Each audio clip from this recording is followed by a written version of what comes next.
ऐसे बहुत सारे रेगुलर व्यूअर्स हैं जो हमारी कहानियां देखते तो हैं, लेकिन आपने चैनल को सब्सक्राइब नहीं किया है। अगर आप भी उन 85% लोगों में से एक हैं, तो जल्दी से सब्सक्राइब बटन दबाओ। और हाँ, लेटेस्ट थ्रिलिंग क्राइम स्टोरीज की नोटिफिकेशंस के लिए बेल आइकन दबाना मत भूलना। Ted Bundy, America's coldest serial killer. 31 दिसंबर 1977। एंड्रू, जो कोलोराडो के गारफील्ड काउंटी जेल हाउस में काम करता था, जेल सेल्स का रूटीन आफ्टरनून चेक कर रहा था जब उसने देखा कि सेल 9A खाली था। उसने सेल खोला और रियलाइज किया कि उस सेल का कैदी, जो खूंखार खूनी टेड बंडी था, सीलिंग में एक कट के अंदर से निकलकर वेंटिलेशन डक्ट के जरिए भाग चुका था। अब टेड बंडी FBI का मोस्ट वांटेड मैन बन चुका था। उसने 20 से भी ज्यादा लड़कियों को जान से मारकर उन्हें फिजिकली अब्यूज किया था और वो दूसरी बार पुलिस की कैद से भागा था। 15 जनवरी 1978, Chi Omega sorority house, Florida State University. Margaret Bowman, Lisa Levy, Kathy Kleiner और कैरन शैंडलर रोज की तरह अपने कमरों में कंफर्टेबली सो रही थी। मार्गरेट की आंख लगी ही थी जब उसे ऐसा लगा कि कोई उसे गलत तरह से छू रहा है। जब उसने आंखें खोली तो एक आदमी उसके साथ जोर जबरदस्ती करने की कोशिश कर रहा था। उसने खुद को बचाने के लिए उस आदमी को मारने की और चिल्लाने की भी कोशिश करी, लेकिन उस आदमी ने अपने हाथों से उसका मुंह बंद कर रखा था और एक रस्सी से उसके हाथ बांधे हुए थे। कुछ ही सेकंड्स में उस आदमी ने मार्गरेट को मार डाला, जिसके बाद उसने लीसा के साथ भी यही किया। जब कैथी और कैरन ने उसे ये करते हुए देखा तो उसने उन्हें एक क्लब शेप्ड ऑब्जेक्ट से इतनी बुरी तरह मारा कि उन्हें परमानेंट फिजिकल डैमेज हो गया और फिर वो आदमी वहां से भाग गया। लेकिन वो वहीं नहीं रुका। उसने कुछ ब्लॉक्स दूर जाकर एक और घर में घुसकर शेरिल नाम की एक लड़की के साथ भी जोर जबरदस्ती करी और उसकी जान लेके वहां से भाग गया। इन खतरनाक अटैक्स ने फ्लोरिडा स्टेट यूनिवर्सिटी के आसपास के सारे एरियाज को हिलाकर रख दिया। वहीं दूसरी ओर FBI की कई इन्वेस्टिगेशंस के बाद भी उन्हें टेड बंडी के बारे में कोई लीड नहीं मिल रही थी। फ्लोरिडा स्टेट यूनिवर्सिटी के एरिया में अगले 1 महीने तक कुछ नहीं हुआ। धीरे धीरे लोगों की जिंदगी फिर से नॉर्मल हो गई। पुलिस को उन 5 लड़कियों का खूनी अभी तक नहीं मिला था और उन्हें लगा कि ये कोई पर्सनल अटैक होगा। तभी फरवरी 9 को 12 साल की किम्बरली लीच दिन के बीचों बीच Florida Lake City high school से गायब हो गई। उसके पेरेंट्स, स्कूल के दोस्तों और स्टाफ ने उसे पूरे फ्लोरिडा में ढूंढने की कोशिश करी, लेकिन वो उन्हें कहीं नहीं मिली। फ्लोरिडा पुलिस ने किम्बरली के गायब होने के बाद हर जगह रोड ब्लॉक्स लगा दिए, क्योंकि उन्हें समझ आ गया था कि ये उसी आदमी का काम है जिसने 1 महीना पहले उन 5 लड़कियों पर अटैक किया था। फरवरी 18, रात के 1:30 बजे फ्लोरिडा स्टेट के बॉर्डर पर पुलिस ने एक गाड़ी को रोका क्योंकि उसकी हेडलाइट्स ऑफ थी। पुलिस ने गाड़ी की लाइसेंस प्लेट चेक करी, जो कि एक स्टोलन व्हीकल की थी। पुलिस ऑफिसर्स ने उस आदमी को बाहर आने को बोला, लेकिन वो गाड़ी से नहीं निकला। जब ऑफिसर्स जबरदस्ती गाड़ी का दरवाजा खोलकर उसे निकालने लगे, तभी उस आदमी ने उन पर अटैक कर दिया। लेकिन इससे पहले वो आदमी उन्हें कुछ कर पाता, उन ऑफिसर्स ने उस पर काबू करके उसे अरेस्ट कर लिया। पुलिस ने उसको इंटेरोगेट करना शुरू किया क्योंकि उन्हें उस आदमी के बिहेवियर से शक था कि वही फ्लोरिडा स्टेट यूनिवर्सिटी अटैक्स और किम्बरली लीच के गायब होने के पीछे था।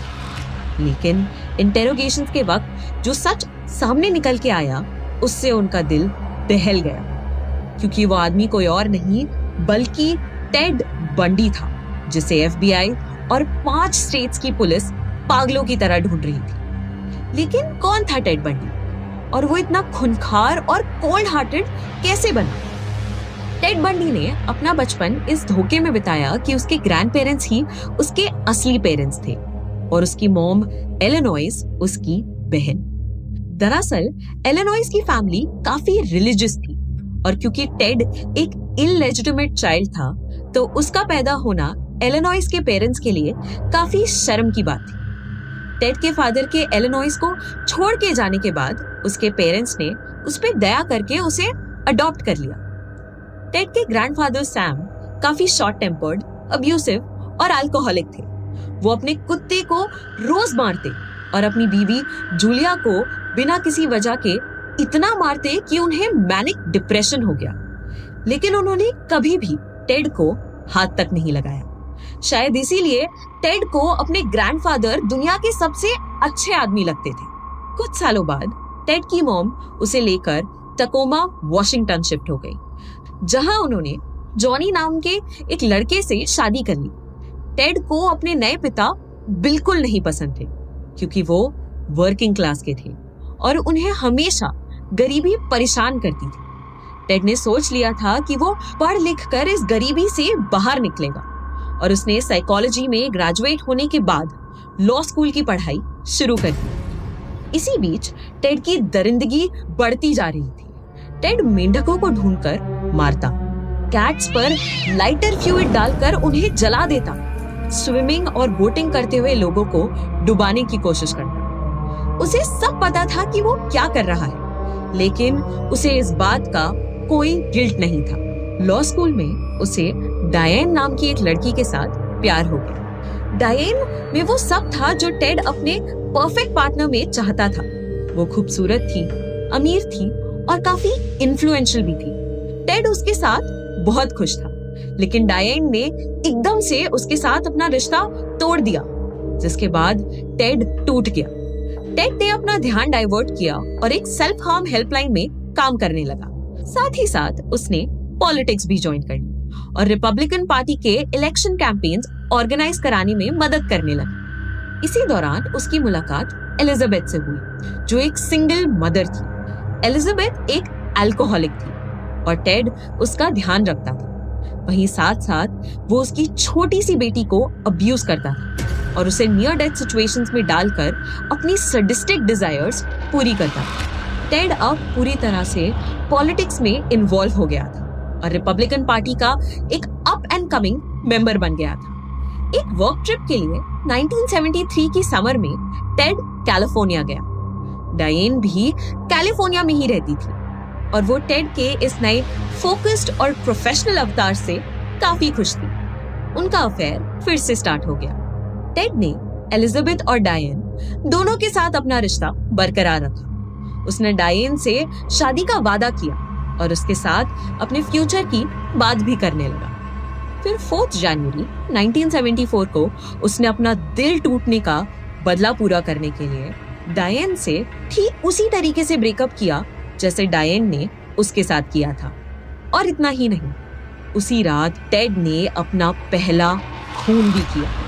वो 18 साल की आर्ट स्टूडेंट कैरन स्पार्क्स के बेसमेंट में घुसा और उसकी बेड की एक मेटल रॉड से उस पे हमला करने लगा। टेड के उस बेरहम अटैक के बाद कैरन 10 दिन तक हॉस्पिटल में बेहोश रही और उसे परमानेंट ब्रेन डैमेज हो गया।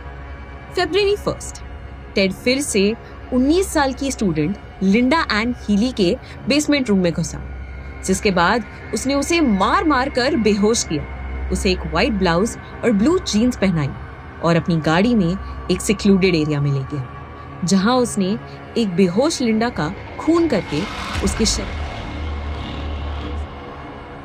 उसकी बॉडी को डंप कर दिया।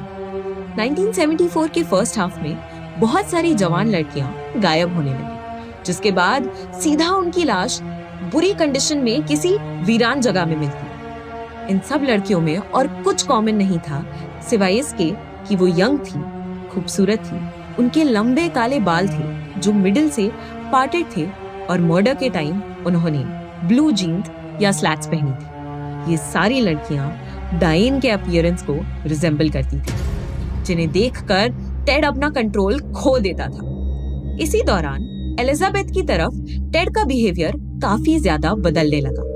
वो उसके साथ काफी बदसलूकी करने लगा। टेड रात रात भर गायब रहता और इसी बीच एलिजाबेथ को अपने घर में कुछ ऐसी चीजें मिली जिसका उसे कोई यूज समझ नहीं आता, जैसे क्रचेस, प्लास्टर ऑफ पेरिस के बैग्स, कुछ चाकू और लड़कियों के कपड़ों से भरा एक बोरा। एलिजाबेथ बहुत ज्यादा डरने लगी, क्योंकि टेड इतना अग्रेसिव हो गया था कि अगर वो अपने लंबे मिडिल पार्टेड बालों को कटवाने की बात भी करती तो वो उसे जान से मारने की धमकी देता। एलिजाबेथ को अब इस बात पर शक होने लगा था कि टेड ही वो सीरियल किलर है जो पैसिफिक नॉर्थ वेस्ट में हो रहे मर्डर्स के लिए रिस्पॉन्सिबल था। आगे एलिजाबेथ के साथ क्या हुआ? क्या टेड ने उसे भी मार डाला? और टेड आखिरकार पकड़ा कैसे गया? जानने के लिए देखिए Ted Bundy part 2 only on the crime show by खूनी मंडे।